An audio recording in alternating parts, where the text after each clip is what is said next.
নমস্কাৰ মই মজিদ বন্ধুসকল বলগতা চাওক আজি সন্ধিয়াৰ 7টা গুৰুত্বপূৰ্ণ খবৰ।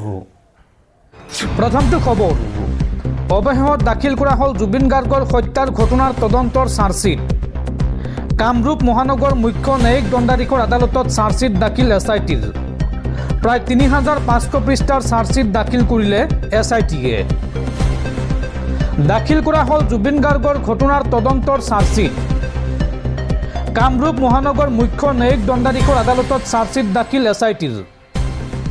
প্ৰায় 3500 পৃষ্ঠাৰ চাৰ্জশ্বিট দাখিল কৰিলে SITয়ে। 18/25 নং গোচৰৰ চাৰ্জশ্বিট দাখিল SITৰ। চাৰ্জশ্বিটক লৈ মুন্না প্ৰসাদ গুপ্তাই সম্বোধন কৰিব সংবাদমেল।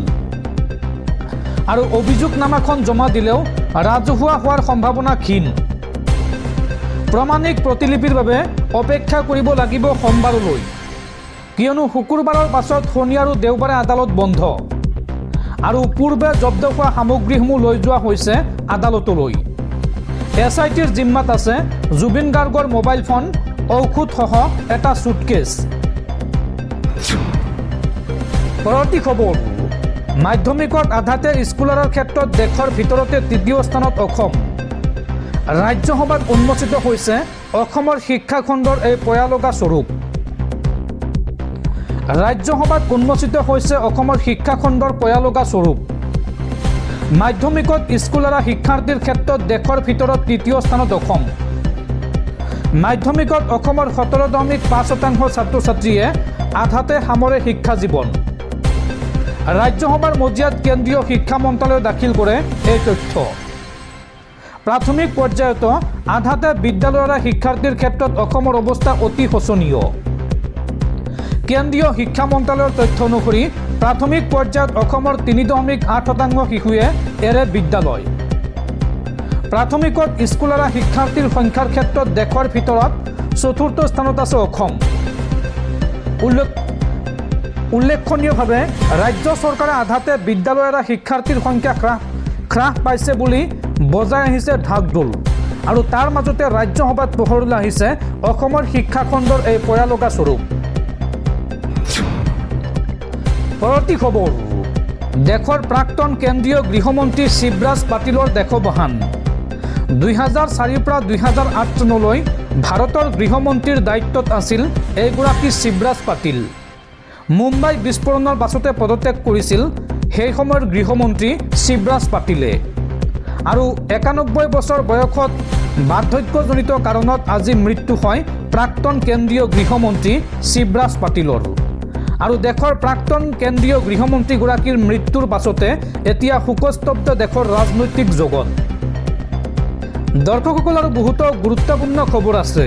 তাৰ আগতে আপোনাক জনাওঁ যে যদি আপুনি এতিয়ালৈকে এইটো ভিডিঅ'ত লাইক কৰা নাই তেন্তে এতিয়াই ভিডিঅ'টোত লাইক কৰি দিয়ক। আৰু এনেকুৱা ধৰণৰ ভিডিঅ'সমূহ নিতৌ চাবলৈ চেনেলটো ছাবস্ক্ৰাইব কৰি কাষত থকা বেলাইকনটো প্ৰেছ কৰি ৰাখক। পৰৱৰ্তী খবৰ, জুবিন গাৰ্গৰ হত্যাৰ অভিযোগনামাত বিস্ফোৰক তথ্য। কেইবাজনো অভিযুক্তৰ বিৰুদ্ধে হত্যাৰ গোচৰত ধাৰা আৰোপ কৰা হৈছে। জুবিন গাৰ্গৰ হত্যাৰ অভিযোগনামাত কি তথ্য আছে চাওঁ আহক। কাৰাগাৰত থকা 7গৰাকী অভিযুক্তৰ বিৰুদ্ধে 103 ধাৰা আৰোপ কৰা হৈছে। BNSৰ 103 ধাৰা আৰোপ কৰা হয় হত্যাৰ গোচৰত। সিদ্ধাৰ্থ শৰ্মা, শ্যামকানু মহন্ত, অমৃতপ্ৰভা মহন্ত আৰু শেখৰ জ্যোতিৰ বিৰুদ্ধে আৰোপ কৰা হৈছে 103 ধাৰা। লগতে সন্দীপন গাৰ্গৰ বিৰুদ্ধে লগোৱা হৈছে 105 ধাৰা। BNSৰ 105 ধাৰা বলবৎ হয় কালপেবল হোমিচাইডত। আৰু লগতে PSO পৰেশ বৈশ্য আৰু নন্দেশ্বৰ বৰাৰ বিৰুদ্ধে প্ৰয়োগ কৰা হৈছে CBT। বিশ্বাস ভংগৰ অভিযোগত প্ৰয়োগ হয় BNSৰ এই ক্ৰিমিনেল ব্ৰিচ অফ ট্ৰাষ্ট। পৰৱৰ্তী খবৰ, তেজপুৰৰ মহিলাৰ পাকিস্তান লিংক। তেজপুৰৰ জ্যোতিকা কলিতা নামৰ এইগৰাকী মহিলাৰ পাকিস্তান লিংক। জ্যোতিকা কলিতাৰ একাউণ্টত লেনদেন হৈছিল বিদেশৰ লাখ লাখ টকা। আৰু এই সন্দৰ্ভত জ্যোতিকা কলিতাক গ্ৰেপ্তাৰ কৰি জেললৈ প্ৰেৰণ কৰিছে আৰক্ষীয়ে। লগতে গ্ৰেপ্তাৰ কৰা হৈছে জ্যোতিকাৰ পৰিয়ালৰ আন সদস্যকো। পাকিস্তানৰ সৈতে লিংক তেজপুৰৰ মহিলাৰ। তেজপুৰৰ জ্যোতিকা কলিতাক জেললৈ প্ৰেৰণ। পাকিস্তানৰ সৈতে লিংক থকাৰ অভিযোগত গ্ৰেপ্তাৰ কৰা আৰক্ষীয়ে এই মহিলাগৰাকীক। পাকিস্তানলৈ বিয়া হৈছিল তেজপুৰৰ জয়তিকা কলিতা আৰু জয়তিকা কলিতাৰ একাউণ্টত লেনদেন হৈছিল বিদেশৰ লাখ লাখ টকা। জয়তিকা কলিতাসহ পৰিয়ালৰ 4জন লোকৰ একাউণ্টত সোমাইছিল বৃহৎ পৰিমাণৰ ধন। জয়তিকা কলিতাৰ পৰিয়ালৰ আন সদস্যকো ইতিমধ্যে গ্ৰেপ্তাৰ কৰিছে আৰক্ষীয়ে।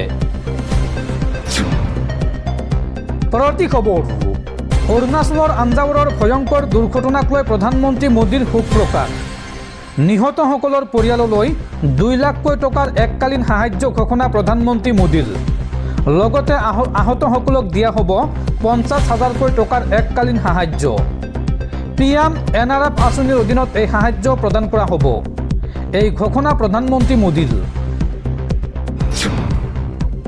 পৰৱৰ্তী খবৰ, অধিবক্তা বিচাৰি হাইৰাণ শ্যামকানু মহন্তৰ পত্নী অনিতা ডেকা মহন্ত।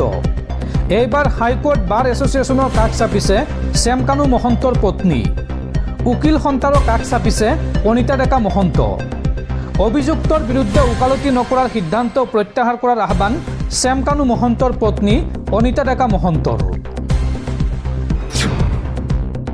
পৰৱৰ্তী খবৰ, 15 ডিচেম্বৰৰ পৰা ৰাজ্যৰ শিক্ষা বিভাগে আৰম্ভ কৰিব এটা নতুন এপ।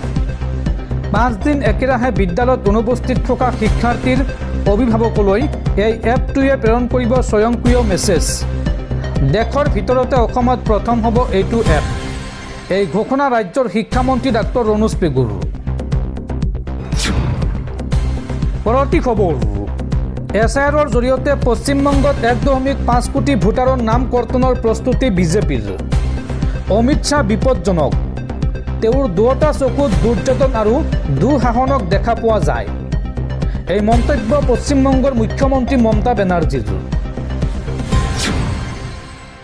পৰৱৰ্তী খবৰ, বিশ্বৰ বৈষম্য দেশৰ তালিকাত অন্তৰ্ভুক্ত হ'ল ভাৰত। শীৰ্ষ 1% লোকৰ ওচৰত আছে 40% ৰাষ্ট্ৰীয় সম্পত্তি। বৈশ্বিক বৈষম্য প্ৰতিবেদন 2025ত প্ৰকাশ পাইছে এই তথ্য। পৰৱৰ্তী খবৰ, ৰাষ্ট্ৰপতিক অপমান। মহম্মদ ইউনুছৰ বিৰুদ্ধে গুৰুতৰ অভিযোগ তুলি পদত্যাগ কৰিব বিচাৰিছে বাংলাদেশৰ ৰাষ্ট্ৰপতিয়ে। বাংলাদেশৰ ৰাষ্ট্ৰপতি মহম্মদ শ্বাহাবুদ্দিনে ফেব্ৰুৱাৰী মাহৰ নিৰ্বাচনৰ পিছত ৰাষ্ট্ৰপতি পদৰ পৰা পদত্যাগ কৰিব বুলি মন্তব্য কৰিছে। সংবাদ সংস্থাৰ সৈতে হোৱা এক সাক্ষাৎকাৰত তেওঁ এই দাবী কৰা বুলি জানিব পৰা গৈছে। এই সাক্ষাৎকাৰত শ্বাহাবুদ্দিনে কেইবাটাও বিস্ফোৰক অভিযোগ উত্থাপন কৰে। বৰ্তমানৰ অন্তৱৰ্তীকালীন চৰকাৰৰ মুৰব্বী মহম্মদ ইউনুছ চৰকাৰৰ দিনত তেওঁ অপমানিত আৰু একাষৰীয়া হোৱা বুলিও কয়। সেইবাবেই তেওঁ পদত্যাগ কৰিব বিচাৰিছে। শ্বাহাবুদ্দিন বাংলাদেশৰ ৰাষ্ট্ৰপতি। ক্ষমতাৰ পিনৰ পৰা তেওঁ সেনাবাহিনীৰ সৰ্বোচ্চ অধিনায়ক। কিন্তু বাংলাদেশৰ সংবিধানত এই পদৰ বিশেষ ক্ষমতা নাই। বাস্তৱত দেশ চলোৱাৰ ক্ষমতা প্ৰধানমন্ত্ৰী আৰু কেবিনেটৰ ওপৰত। কিন্তু 2024 চনৰ আন্দোলনৰ পিছত এতিয়া সেই দেশৰ নিৰ্বাচিত প্ৰধানমন্ত্ৰী শ্বেখ হাছিনাক উৎখাত কৰা হৈছে আৰু তেওঁ বৰ্তমান ভাৰতত আশ্ৰয় লৈছে।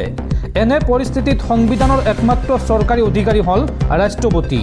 অৱশ্যে মহম্মদ ইউনুছৰ কাৰ্যকালত তেওঁৰ কোনো ক্ষমতাই নাথাকিল। দৰাচলতে 2023 চনত শ্বাহাবুদ্দিন ক্ষমতালৈ আহিছিল। তেওঁ আৱামী লীগৰ মনোনীত প্ৰাৰ্থী হিচাপে ৰাষ্ট্ৰপতি হৈছিল। অৱশ্যে বাংলাদেশত আগন্তুক নিৰ্বাচনত আৱামী লীগে প্ৰতিদ্বন্দ্বিতা কৰিব নোৱাৰিব বুলি কোৱা হৈছে। এনে পৰিস্থিতিত ৰাষ্ট্ৰপতি হিচাপে তেওঁ বহুত একাষৰীয়া হৈ পৰিছে। সেইবাবেই তেওঁ পদত্যাগ কৰাৰ অভিপ্ৰায় প্ৰকাশ কৰিছে। ঢাকাৰ ৰাষ্ট্ৰপতিৰ বাসগৃহৰ পৰা দিয়া এক সাক্ষাৎকাৰত তেওঁ কয় যে মই এৰিব বিচাৰোঁ, মই ইয়াৰ পৰা ওলাই যাব বিচাৰোঁ। অৱশ্যে ভোটদানৰ আগলৈকে তেওঁ এই পদত থাকিব বুলি স্পষ্ট কৰি দিয়ে। তেওঁ কয় যে মই নিৰ্বাচন নোহোৱালৈকে থাকিম। মই কাৰ্যভাৰত আছোঁ কাৰণ ই এক সাংবিধানিক কৰ্তব্য। এই সাক্ষাৎকাৰত শ্বাহাবুদ্দিনে মহম্মদ ইউনুছৰ ফালে আঙুলি টোৱালে। শ্বাহাবুদ্দিনে কয় যে এই চৰকাৰৰ কাৰ্যকালত তেওঁ একাষৰীয়া হৈ পৰিছে। যোৱা 7 মাহ ধৰি তেওঁ মহম্মদ ইউনুছক লগ পোৱা নাই। আনকি প্ৰেছ বিভাগকো আঁতৰাই দিয়া হৈছে। তদুপৰি তেওঁৰ ছবি বিশ্বৰ বিভিন্ন দেশৰ দূতাবাসৰ পৰা আঁতৰাই দিয়া হৈছে। তেওঁ কয় যে সকলো উচ্চায়ুক্ত আৰু দূতাবাসত ৰাষ্ট্ৰপতিৰ ছবি আছিল, কিন্তু ৰাতিটোৰ ভিতৰতে সেয়া আঁতৰাই পেলোৱা হ'ল। ইয়াৰ বাবে মই নিজকে অপমানিত অনুভৱ কৰিছোঁ, এই মন্তব্য কৰে বাংলাদেশৰ ৰাষ্ট্ৰপতিগৰাকীয়ে।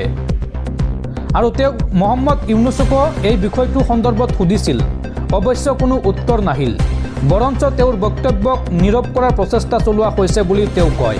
অৱশ্যে এই বিষয়ত এতিয়ালৈকে চৰকাৰৰ কোনেও মুখ খোলা নাই।